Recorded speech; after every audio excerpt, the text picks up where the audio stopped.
Shalom, hari ini kita mau belajar tentang pengendalian diri atau penguasaan diri.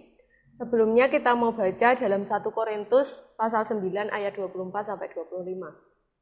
Begini firman Tuhan, "Tidak tahukah kamu bahwa dalam gelanggang pertandingan semua peserta turut berlari, tetapi bahwa hanya satu orang saja yang mendapatkan hadiah.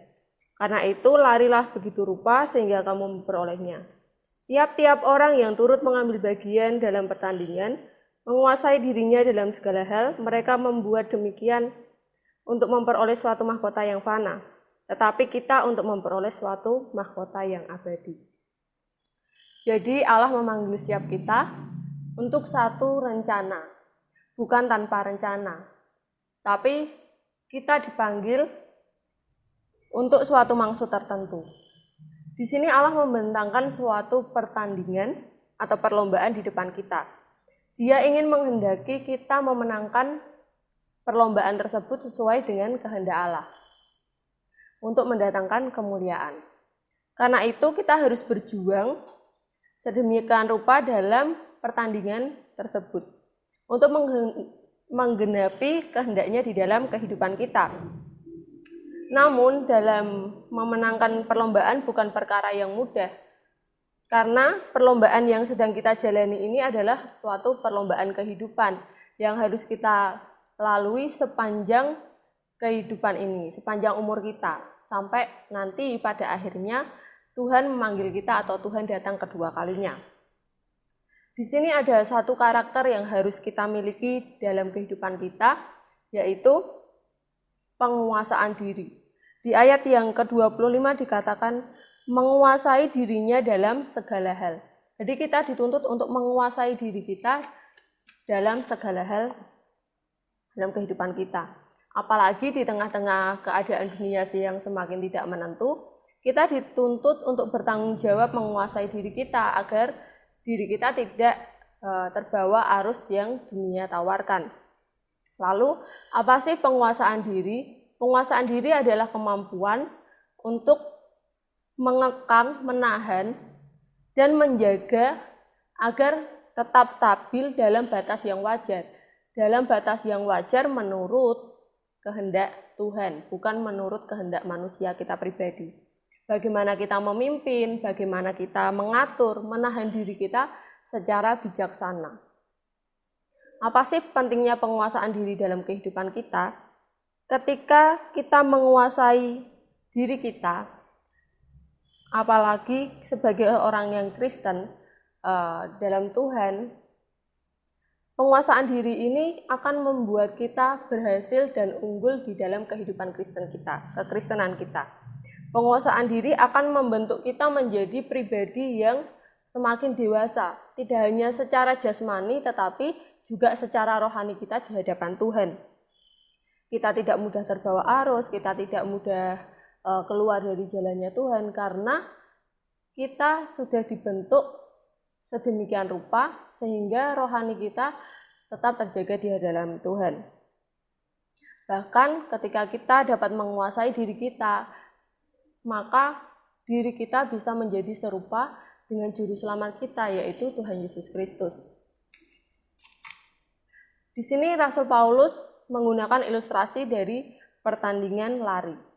Seorang pelari, apabila dia ingin menjadi seorang juara, dia harus mampu menguasai dirinya dari berbagai macam hal.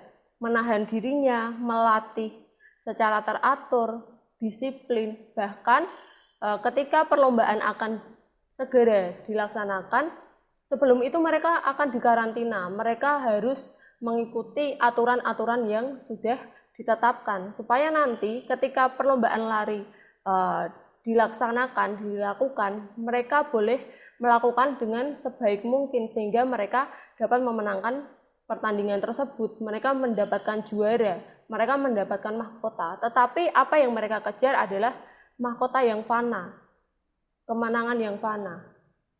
Begitu pula dengan kehidupan kita. Ketika kita mampu menguasai diri kita mampu menahan diri kita mampu hidup seturut dengan kebenaran firman Tuhan, maka kita akan mendapatkan yang namanya kemenangan. kita akan mendapatkan mahkota, tetapi bukan mahkota yang fana, melainkan mahkota yang kekal, yaitu kerajaan surga. Di apa saja yang harus kita kuasai dalam kehidupan kita? Yang pertama adalah pikiran kita. Ketika kita menguasai pikiran kita, maka seluruh tindakan yang kita lakukan juga dapat dikuasai, dapat terkendali dengan baik. Rasul Paulus berkata dalam 2 Korintus 10 ayat yang ke-5b, kami menawan segala pikiran dan menaklukkan kepada Kristus. Artinya bahwa ketika pikiran kita diisi oleh kebenaran firman Tuhan, maka seluruh tindakan yang kita lakukan akan sesuai dengan kebenaran firman Tuhan. Perbuatan kita akan terarah dan terkendali sesuai dengan kebenaran firman Tuhan. Yang kedua adalah bagaimana kita menjaga lidah kita, menjaga ucapan kita. Amsal 21 ayat 23 mengatakan, siapa memelihara mulut dan lidahnya, memelihara diri dari segala kesukaran. Kita harus menjaga apa yang kita perkatakan, apa yang keluar dari mulut kita.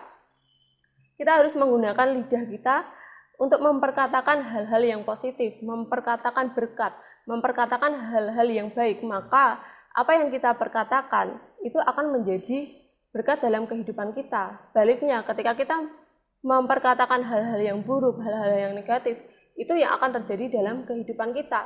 Karena hidup dan mati kita dikuasai oleh lidah. Kalau kita suka mengembangkan yang baik, maka kita akan menerima yang baik.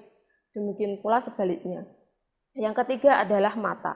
Matius 6 ayat 22 sampai 23 mengatakan, mata adalah pelita tubuh. Jika matamu baik, maka teranglah seluruh tubuhmu. Sebaliknya, jika matamu tidak baik, maka gelaplah seluruh tubuhmu. Jika kita tidak dapat menguasai mata kita, kita akan mudah terjerumus ke dalam dosa. Banyak sekali orang-orang pada saat ini mudah terjerumus ke dalam dosa karena melihat apa yang di depan mereka, melihat hal-hal yang tidak benar, melihat hal-hal yang negatif, melihat apa yang dunia tawarkan, karena dunia menawarkan kemewahan, dunia menawarkan hal-hal yang enak menurut daging, tetapi tidak menurut roh.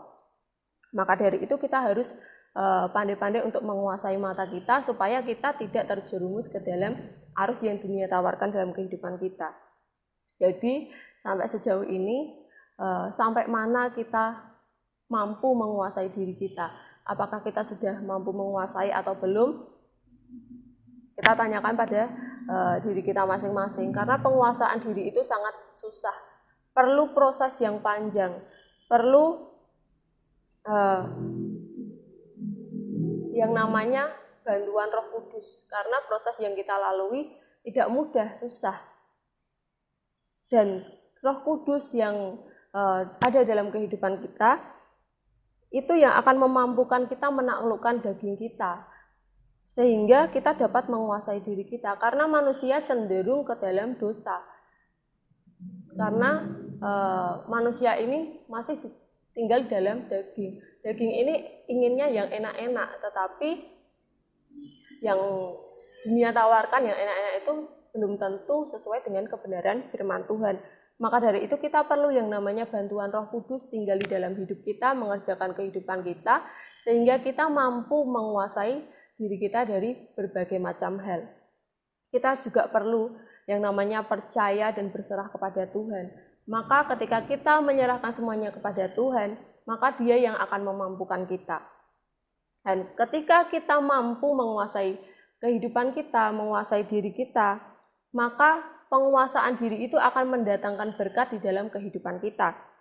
Kita dapat menikmati kebaikan Tuhan, kita dapat menikmati umur yang panjang seperti halnya Henokh dan Elia. Mereka tidak mati secara jasmani, tetapi mereka terangkat ke surga. Mereka mendapatkan pendamaian daripada Allah, karena mereka mampu menguasai hidupnya, menguasai dirinya.